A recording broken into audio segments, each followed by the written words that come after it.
Assalamualaikum everyone. Welcome to my channel Learn with Sunera. Today my lecture is what is consumer behavior. Consumer क्या क्या रवैया होता है जब वो मार्केट में कोई चीज़ खरीदता है. Consumer behavior is the study of how individual groups or organizations select, purchase, use and dispose of product and service to satisfy their needs and wants. इसमें consumer behavior में हम स्टडी करते हैं कि consumer behavior जब भी किसी product को खरीदता है तो क्या करता है, स्टेप बाय स्टेप क्या करता है. इसमें सबसे पहले सिलेक्ट करता है, परचेज़ करता है, यूज़ करता है एंड डिस्पोज़ करता है. और कंपनी मोस्टली कस्टमर की वांट्स पे फोकस करती है ताकि इफेक्टिव तौर पे हमारे प्रोडक्ट्स वर्क कर सकें. फॉर सिंपल वर्डिंग में consumer behaviour is the study of how consumer thinking feel and make decision when buying a product and service. इसमें कंज्यूमर बिहेवियर में हम स्टडी करते हैं कि कंज्यूमर क्या सोचता है, क्या फील करता है और क्या फ़ैसला करता है जब भी किसी प्रोडक्ट को खरीदता है. और इट डिपेंड ऑन, ये इंडिविजुअल भी हो सकता है, ग्रुप वाइज होता है. इंडिविजुअल 1% डिसीजन लेता है और ग्रुप वाइज होता है. इसमें decision made by a company और ग्रुप्स, इसमें कंपनीज और ग्रुप्स डिसीजंस लेती हैं. ग्रुप्स में हमारे टीम मेंबर्स आते हैं, कंपनीज में हमारे सीईओ हो जाते हैं, मैनेजर हो जाते हैं. ये सब मिलकर डिसीजन लेते हैं. For example when a student buy a mobile phone she check their price, features and brand before purchasing. This process is called consumer behaviour.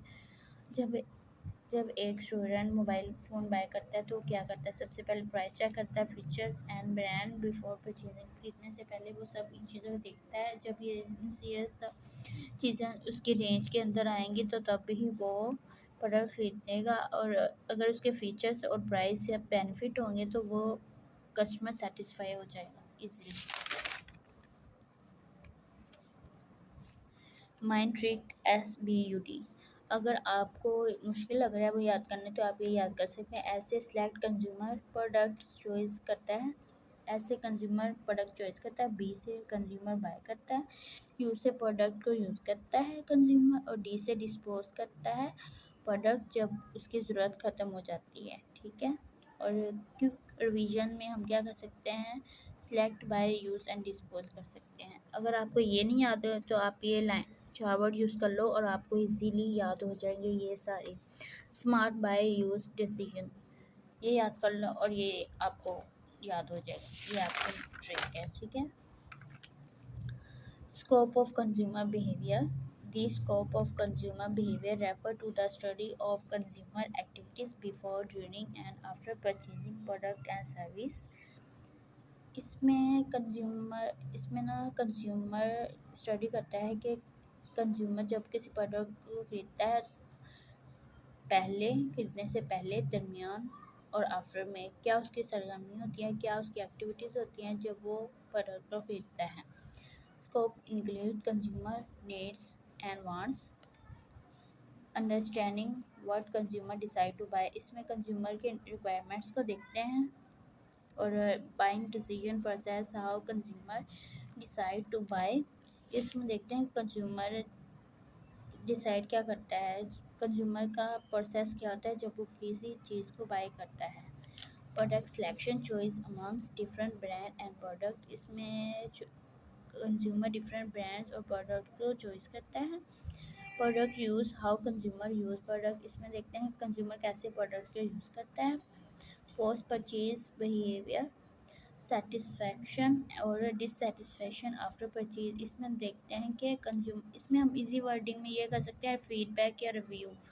Customer क्या फीडबैक देता है, क्या रिव्यू देता है एक प्रोडक्ट को खरीदने के बाद. अगर वो सेटिस्फाई होगा तो वो अपने फ्रेंड्स और रिश्तेदार को बताएगा कि ये प्रोडक्ट अच्छा है, आप भी खरीदो, हमारे प्रोडक्ट की क्वालिटी इंक्रीज़ होगी. ठीक है. अगर वो डिससेटिस्फाई होगा तो उसका ट्रस्ट हमारे प्रोडक्ट पे कम होगा और कस्टमर उस प्रोडक्ट को कम खरीदेंगे. फैक्टर्स इन्फ्लुएंसिंग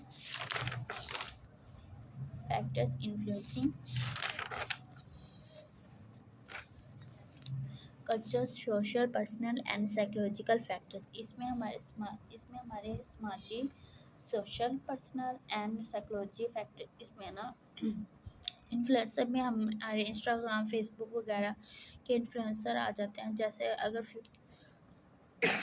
सॉरी अगर एक इंस्टाग्राम पे हमारे इन्फ्लुएंसर मीन्स के जैसे रजब भट्ट हो गया, डक्की भाई हो गया, ये सब हमारे इन्फ्लुएंसर है। जब ये किसी भी प्रोडक्ट को खरीद उसको किसी प्रोडक्ट को खरीदते हैं, उसके बाद हमें कहते हैं कि ये खरीदो, ये अच्छा है। मोस्टली हमारी यंग यूथ ना उस प्रोडक्ट को खरीद लेते हैं सिर्फ इस पे इन्फ्लुएंसर ने कहा तो इसको खरीद लेते हैं, ठीक है। तो ये हमारे फैक्टर इन्फ्लुएंसर में आ जाता है, ठीक है। For example a student want a smartphone.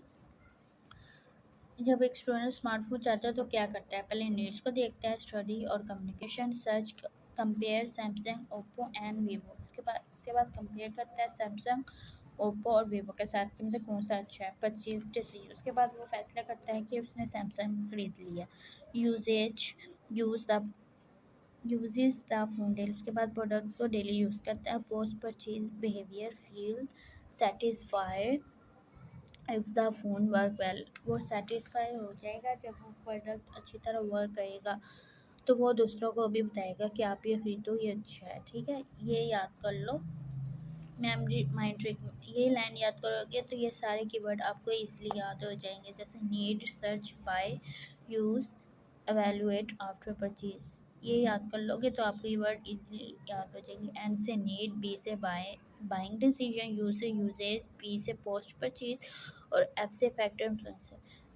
Need हमारे रिक्वायरमेंट्स होती हैं, बाइंग डिसीजन हमारा फैसला होता है कि हमने क्या प्रोडक्ट खरीदना है क्या नहीं, यूजेज हम प्रोडक्ट को यूज़ करते हैं, पोस्ट परचेज से हम इसमें हमारा फीडबैक होता है। फैक्टर इन्फ्लुएंसर में हमारे इन्फ्लुएंसर्स होते हैं इंस्टाग्राम, व्हाट्सएप, यूट्यूब पे, टिकटॉक पे मोस्टली होते हैं, ठीक है। और यह उसके बाद एग्जांपल्स के तौर पर a student need a laptop, search for information, buy a laptop, use it, check it, satisfy, post purchase. जब एक स्टूडेंट को लैपटॉप की ज़रूरत होती है तो सबसे पहले क्या करता है, इंफॉर्मेशन को सर्च करता है। मतलब डेल हो गया, मुख्तलिफ लैपटॉप्स होते हैं उनको सर्च करेगा। उसके बाद वो प्रोडक्ट को ख़रीद लेगा, प्रोडक्ट मीन्स कि लैपटॉप को ख़रीद लेगा, यूज़ करेगा, चेक इट, उसके बाद चेक करेगा। उसके बाद अगर वो सेटिस्फाई होगा तो वो अपने रिश्तेदारों, फ्रेंड्स सर्कल में कहेगा कि अच्छा लैपटॉप है, आप भी तो आपके ब्रांड की मार्केटिंग होगी, ठीक है। ये इसमें होता है। और important benefit of consumer behaviour, इस अगर इम्पोर्टेंट या बेनिफिट आ गया तो आप ये सब पॉइंट्स लिख सकते हैं। इम्पोर्टेंट ये consumer behaviour help business understand how consumer think, choice, buy and use product.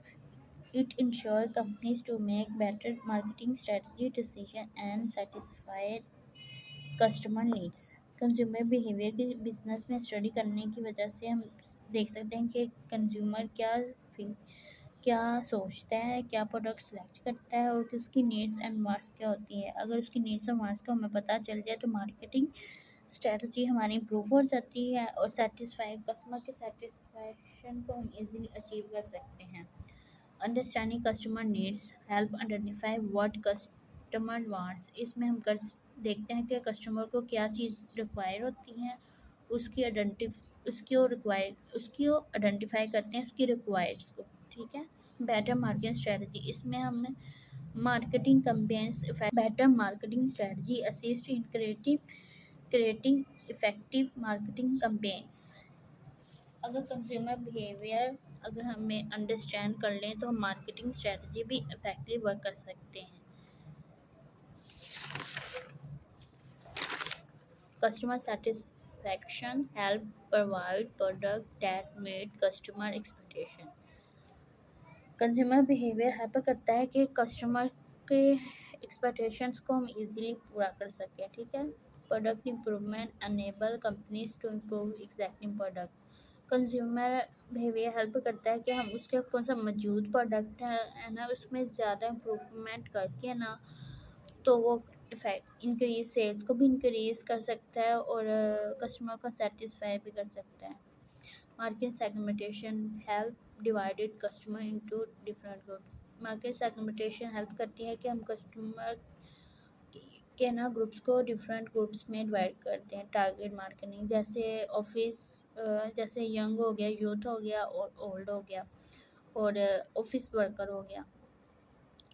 जैसे कि अगर हम पेरेंट्स को टारगेट करें, बेबीज़ को टारगेट करें, तो हम उसके पेरेंट्स को टारगेट करते हैं। पेरेंट्स को टारगेट करते हैं तो हम बेबीज़ के क्या प्रोडक्ट हम सेल कर सकते हैं। उसके बेबीज़ शैम्पूज़ हो गए, बेबी परफ्यूम्स हो गए, बेबी लोशंस वगैरह, हम ये वाले इसको टारगेट करने के लिए हम इसके ये सेगमेंटेशन कर सकते हैं। ठीक है। Increase sales, understanding customer leads to high sale. अगर कस्टमर के हम नीड्स एंड वांट्स को इजीली समझ जाएं और वो सेटिस्फाई हो जाए कस्टमर, तो हाई सेल्स, हमारी सेल्स में इंक्रीज हो जाती है। Better decision marketing, support business and marketing decision. Consumer behaviour अगर हम इजीली उसकी स्टडी कर लें, ठीक है, उसको अच्छी तरह समझ लें, ठीक है, तो ये हमारे बिजनेस को सपोर्ट करता है। और मार्केटिंग में अच्छे डिसीजन, इसके ज़रिए हम अच्छे डिसीजन कंपनी में ले सकते हैं, जिससे हम इफ़ेक्टिव तौर पर वर्क कर सकते हैं। ठीक है। सुपर शॉर्ट ट्रिक मीन्स कि अगर ये याद कर लोगे ना, तो आपके ये सारे पॉइंट्स, इम्पोर्टेंस और बेनिफिट सारे कवर हो जाएंगे। नीड्स, सबसे पहले हमारा नीड्स है, स्ट्रेटजी है, सेटिस्फैक्शन है, इम्प्रूवमेंट है, सेगमेंटेशन है, सेल्स है और डिसीजन है। ये पॉइंट्स को याद कर ले, इम्पोर्टेंट बेनिफिट हमारे कंप्लीट हो जाएंगे। अगर इसको हमारे बेनिफिट्स और एडवांटेज दोनों कवर हो जाएंगे। और ये एग्जाम पॉइंट ऑफ व्यू से इम्पोर्टेंट क्वेश्चन है।